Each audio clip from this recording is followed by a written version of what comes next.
नमस्कार, आप देख रहे हैं आरजे टाइम्स। 24 विधायक ने करी बगावत, गहलोत को माखन ने सुनाई खरी, हुआ बड़ा फैसला। राजस्थान के 200 विधानसभा सीटों पर उम्मीदवार तय करने के लिए कांग्रेस के कयावत चल रही है, लेकिन इस कयावत में अब ये पेच फंसा है कि क्या कांग्रेस सभी 200 सीटों पर अपने उम्मीदवार उतारने जा रही है। दरअसल ये बात इसलिए सामने आई है कि सरकार बचाने में 13 निर्दलीय, 6 बीएसपी से आए विधायकों और 1 आरएलडी विधायक की भूमिका रही। ऐसे में अब सरकार चाहती है कि इन सबको कांग्रेस की ओर से मौका मिले, लेकिन एक समस्या ये है कि यदि इनको मौका मिलता है तो क्षेत्रों में कांग्रेस के 2018 में उम्मीदवार रहे उनके विरोध का सामना करना पड़ेगा और पार्टी के लिए मुश्किल होगी। 24 विधायकों में से बीएसपी से आए राजेंद्र गौड़ा अब शिवसेना से में जा चुके हैं, वहीं बीएसपी से आए दीपेंद्र अभी कुछ भी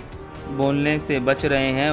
वहीं बाकी बची सीटों पर अभी विधायक कांग्रेस का टिकट चाहते हैं। किशनगढ़ से निर्दलीय विधायक सुरेश फिर से चुनाव लड़ने का ऐलान कर दिया है। इन विधायकों को लेकर कांग्रेस मुश्किल में है, क्योंकि बीएसपी से आए 4 विधायक जोगिंदर वाजिब अली, लाखन मीणा और संदीप यादव ने नई दिल्ली में मुख्यमंत्री अशोक गहलोत से मिलकर सरकार का सहयोग करने के बदले अब टिकट की मांग रख दी है। इतना ही नहीं, इंडिया गठबंधन में दलों के साथ में राजस्थान में कुछ सीटों को लेकर गठन का पेच भी फंस सकता है। जबकि सब क्लियर नहीं हो जाता, तब तक कांग्रेस के टिकटों को लेकर माथापच्ची जारी रहने वाली है। लेकिन असली बात यह है कि यदि दूसरे दलों से आए निर्दलीय विधायकों को कांग्रेस पार्टी टिकट देती है तो जिस तरह से अब तक उनके क्षेत्र में कांग्रेस की टिकट पर हारे हुए नेता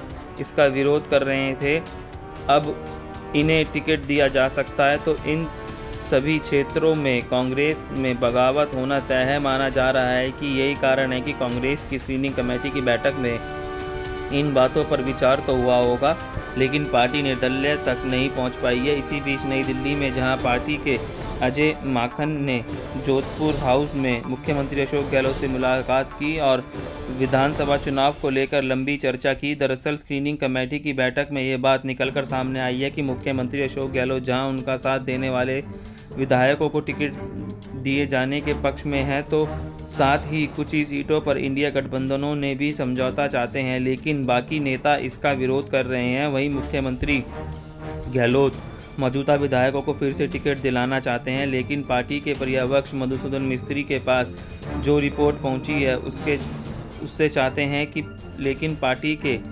पर्यवेक्षक मधुसूदन मिस्त्री के पास जो रिपोर्ट पहुंची है उसके हिसाब से वर्तमान में अधिकांश मंत्री विधायकों की हालात उनके क्षेत्र में सही नहीं है और टिकट काटकर नए चेहरों को मौका दिया जाना चाहिए माना जा रहा है। बहुत की स्क्रीनिंग कमेटी पर फिर राजस्थान आ सकती है।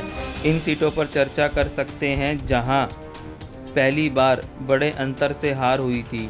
वहीं जिन मंत्री विधायकों की स्थिति खराब है वहां भी विकल्पों पर चर्चा कर सकते हैं। बहुत बहुत धन्यवाद। आरजे टाइम्स को देखने के लिए लाइक सब्सक्राइब जरूर करें।